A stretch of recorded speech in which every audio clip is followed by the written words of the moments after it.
Situé au sud-est du Gabon, nous partons à la découverte du parc de la Lékédi. À 1 heure d'avion de Libreville, Bakoumba est une ville nature qui se tourne vers l'écotourisme.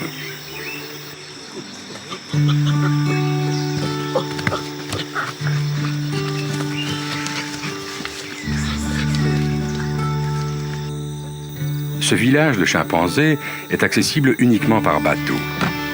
Le chimpanzé habite les forêts et les savanes de l'Afrique équatoriale.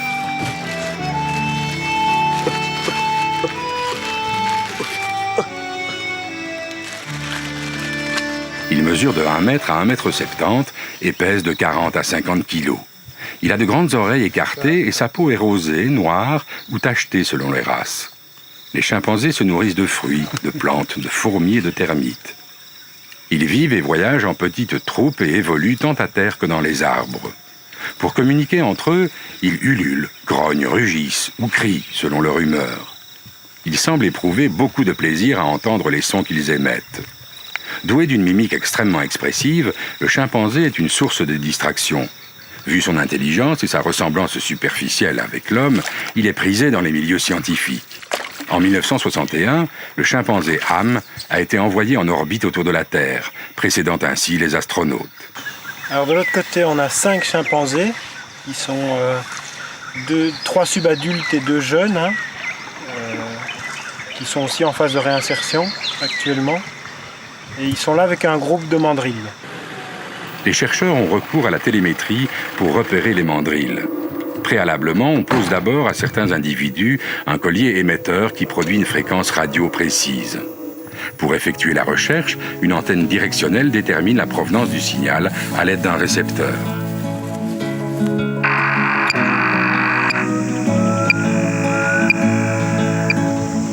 Il faut un minimum de 3 mesures, chacune à différents points du parc, pour localiser les mandrilles. Cette triangulation, reportée sur une carte, permet de situer les animaux.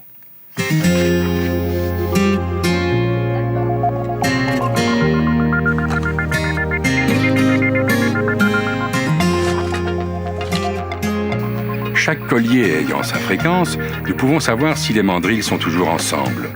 Il arrive de pratiquer ces observations télémétriques à bord d'un avion ou d'un hélicoptère. Le mandrill est un singe appartenant à la même famille que les babouins. Le mâle pèse en moyenne 25 kg et la femelle environ 11 kg. Le mâle est très coloré. Son museau prononcé se distingue par une peau bleu vif soulignée par de profondes et larges rayures.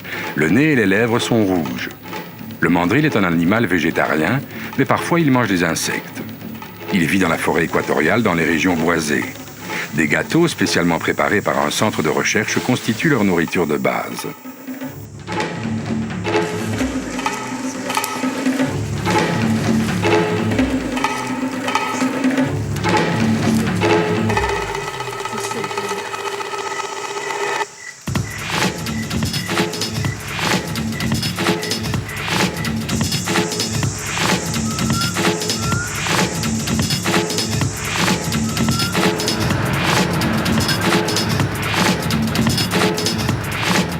Au parc de la Lékédi, les buffles se reproduisent très bien dans cet univers clos de 14 000 hectares.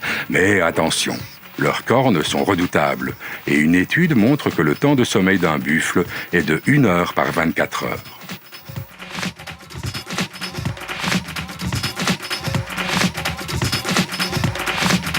Le pont de la Mioula est le plus grand pont suspendu du Gabon. Son histoire est celle d'un challenge. Traverser en funambule, à 30 mètres au-dessus du sol, la vallée de la rivière Mioula sur une longueur de 365 mètres. Le réseau hydrographique du parc de la Lékédi permet d'effectuer certaines visites en bateau électrique insonorisé. Profitez des mystérieux paysages qui s'offrent à vous.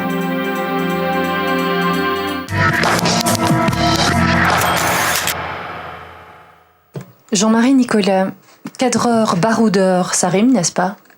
Ah, ça rime très bien. Mais en plus, le baroudeur, je n'aime pas trop cette expression parce que si j'étais vraiment un vrai baroudeur, je ne serais pas ici pour l'expliquer. Parce qu'un baroudeur, il prend beaucoup trop de risques, je trouve.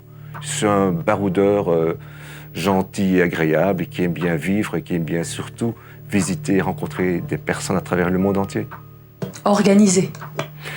Exactement. Je crois que si on n'organise pas un voyage, l'intendance, c'est très important.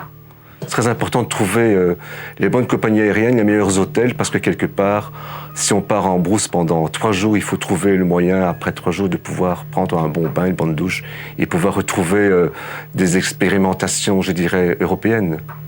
Combien de pays avez-vous déjà filmé? Eh bien, j'ai filmé pas mal de pays, je pourrais en citer quelques-uns, mais c'est surtout l'Afrique qui m'a intéressé. Et je pourrais dire que j'ai fait la Côte d'Ivoire, le Zaïre, le Rwanda, le Gabon, je dirais aussi le Niger, j'ai aussi fait Las Vegas pour parler d'un continent américain. Il y a un seul continent que j'ai pas pu faire, parce que je me le réserve pour la fin, c'est l'Amérique du Sud, qui est apparemment un très beau continent que je vais absolument voir dans les prochaines années. Alors ici, c'est le Gabon que vous avez choisi de nous proposer. C'est un de vos bons souvenirs? C'est un excellent souvenir. C'est 2 mois de tournage pour faire 10 fois 5 minutes. Donc pendant un an, on prépare. Et puis on part 1 mois sur le terrain. On revient, on fait un montage, on propose au client les séquences filmées. Et puis lui, il décide après de refaire de nouveau des séquences, si elles ont plu, pour découvrir d'autres régions à travers, par exemple, ce cas-ci, le Gabon. À quand remontent les faits? Alors, il y a eu une première séquence de prise de vue en 2005 et la suivante, je crois que c'est en 2007. Et comment ça se passe justement? Vous avez choix libre ou alors on vous impose des choses? Eh bien, avant de commencer à filmer, je m'intéresse très fort au sujet. Je lis énormément de documentation sur le Gabon. Je lis des livres sur le Gabon. Je prends un exemple. Il faut savoir que le docteur Schweitzer a fait sa première clinique à Lambaréné, qui se trouve au Gabon. Et grâce à cette production qui a été faite en 2005, j'ai appris que Schweitzer, c'était au Gabon qu'il avait fait cette clinique. Combien de temps ça vous a-t-il pris? C'est 2 fois 1 mois pour les prises de vue, mais je ne parle pas de la préparation. Je crois que c'est très important, la préparation. Tout est préparé à l'avance et on sait que le premier jour, on sera à Libreville, que le second jour, on sera à Lambaréné, que le 3e jour, on a rendez-vous avec des gens pour filmer des gorilles, que le 4e jour, on sera dans la pêche dans l'océan. Et voilà, tout est prévu à l'avance. Il y a très peu, je dirais, d'erreurs dans le programme qu'on nous impose et que je m'impose.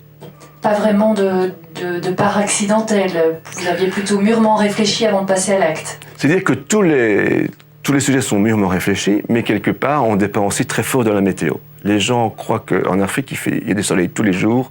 Et je peux vous dire que 1 jour sur 3, le ciel est très couvert et plombé. Donc, c'est pas excellent pour des prises de vue, par exemple, où on montre la beauté des paysages, les plantes, les fruits, les villages. Opérez-vous seul ou en équipe avec des complices? Alors, pour préparer, forcément, je passe surtout par les offices de tourisme et les ambassades qui me donnent des tas de conseils. J'essaie de rencontrer des gens. Par exemple, pour le Gabon, j'ai rencontré des gens qui avaient des restaurants à Libreville. J'ai rencontré des personnes qui travaillaient dans des sociétés à Libreville, des Européens, même des Belges. Et puis je lis des contacts avec eux et ils me font découvrir un tas de relations qui sont sur le terrain et ça me permet de rencontrer des gens qui élèvent des chimpanzés, qui soignent des gorilles, qui organisent des pêches dans l'océan avec des moulinets impressionnants. Mais techniquement, vous êtes seul? Techniquement, je suis seul, mais je prends sur le terrain des personnes qui sont des assistants, mais c'est pas péjoratif, c'est assistant parce que ils s'occupent du pied, parfois ils doivent parler dans la langue du pays pour communiquer avec les gens que je veux interroger, donc vraiment je compte sur eux énormément. Une anecdote de tournage? Eh bien, je filmais une petite île qui se trouve au centre du Gabon où on a un élevage de mandrilles et de chimpanzés. Il faut savoir que pour les visiter, il y a une espèce de petite barque qui se dirige vers l'île, mais le touriste ne peut pas aller sur l'île pour ne pas communiquer des maladies avec les chimpanzés et les gorilles et les mandrilles. Et pendant la distribution de bananes aux chimpanzés, eh bien, il y en a un qui est parti avec les lunettes de soleil. Et voilà. Les aléas du métier. Dites-moi, travaillez-vous toujours pour des commanditaires?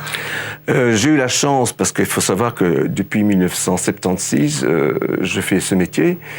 Et j'ai suivi des cours à l'école de cinéma l'IAD à Louvain-la-Neuve. J'ai fait réalisation option image. Et si on veut, cette formation m'a permis de faire un tas de découvertes dans la technologie d'aujourd'hui et d'hier. Mais quand vous travaillez toujours pour quelqu'un d'autre, pas pour vous personnellement. Je sais que tu allais reposer la question. Effectivement, j'ai eu la chance de pouvoir toujours travailler pour des commanditaires qui me proposent des sujets. Et je marque un accord avec eux, on définit un budget, on définit une date de livraison du produit. Je dois savoir absolument le public cible. Dans ce cas-ci, le Gabon, c'était surtout les compagnies aériennes qui demandaient à voir, avant d'atterrir par exemple à Libreville, des sujets sur le Gabon.